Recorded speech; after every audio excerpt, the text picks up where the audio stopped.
প্রকাশনা সম্পাদক ডক্টর হাসান মাহমুদ বলেছেন, দেশের মানুষ আগে থেকে জানলেও এবার কানাডার ফেডারেল কোর্টের রায় প্রমাণ হয়েছে বিএনপি একটি সন্ত্রাসী সংগঠন।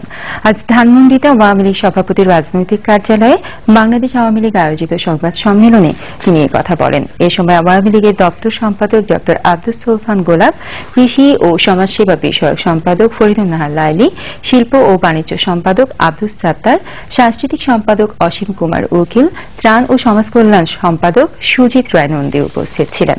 ডক্টর হাসান মাহমুদ বলেন, যুক্তরাষ্ট্রে অবস্থানরত সজীব ওয়াজেদ জোয়াইকে অপহরণের অপচেষ্টায় জড়িত থাকায় বিএনপি প্রমাণ করেছে তাদের সন্ত্রাসী কর্মকাণ্ড দেশের সীমানা পেরিয়ে বিদেশেও পৌঁছেছে। রাজনৈতিক চরিত্র হারিয়ে বিএনপি সন্ত্রাসী সংগঠনে রূপান্তরিত হওয়ায় জনবিচ্ছিন্ন হয়ে পড়েছে বলে মন্তব্য করেন তিনি।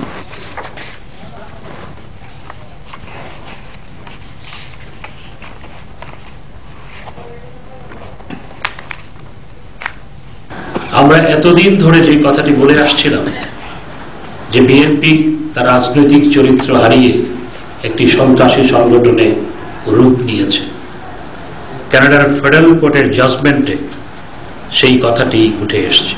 যারা অগ্নিসন্ত্রাস চালিয়ে শত শত মানুষকে হত্যা করেছে, এই ঘটনা প্রবাহের বিচার করার জন্য প্রয়োজনে বিশেষ ট্রাইব্যুনাল গঠন করা প্রয়োজন। এবারে আন্তর্জাতিক সংবাদ।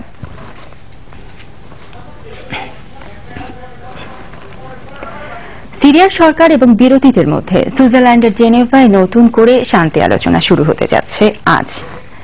প্রায় এক বছর আগে জেনেভা শান্তি আলোচনায় ভেঙে যাওয়ার পর এটাই এই ধরনের প্রথম আলোচনার উদ্যোগ। বেশ কয়েক সপ্তাহ ধরে ব্যাপক আলোচনার পর এই বৈঠক অনুষ্ঠিত হয়। এদিকে জাতিসংঘের সিরিয়া বিষয়ক দূত স্টিফেন মিস্তুরা বলেছেন, আলোচনায় তিনি কোনো অগ্রগতি আশা করছেন না। সিরিয়ার বিরোধী দলগুলো বলছে, প্রেসিডেন্ট বাশার আল আসাদের ভবিষ্যৎ নির্ধারণের বিষয়টি আলোচনার সূচিতে থাকতে হবে, কিন্তু সিরিয়া সরকার এ বিষয়ে আলোচনার বিষয়টি প্রত্যাখ্যান করেছেন। উল্লেখ্য, 2011 সালে সিরিয়ার সংকট শুরু হওয়ার পর দেশটিতে এই পর্যন্ত প্রায় 3 লাখ লোক নিহত হয়েছে।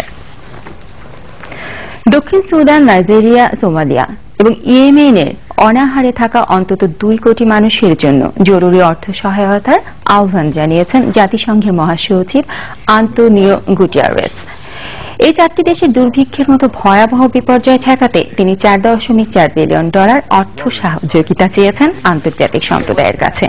এখনো পর্যন্ত প্রয়োজনের মাত্র 2% সংগ্রহ করা গেছে। আগামী মাসের মধ্যে এই অর্থ না পেলে ভয়ঙ্কর পরিস্থিতির শিকার হবে আক্রান্ত অঞ্চলের বাসিন্দারা।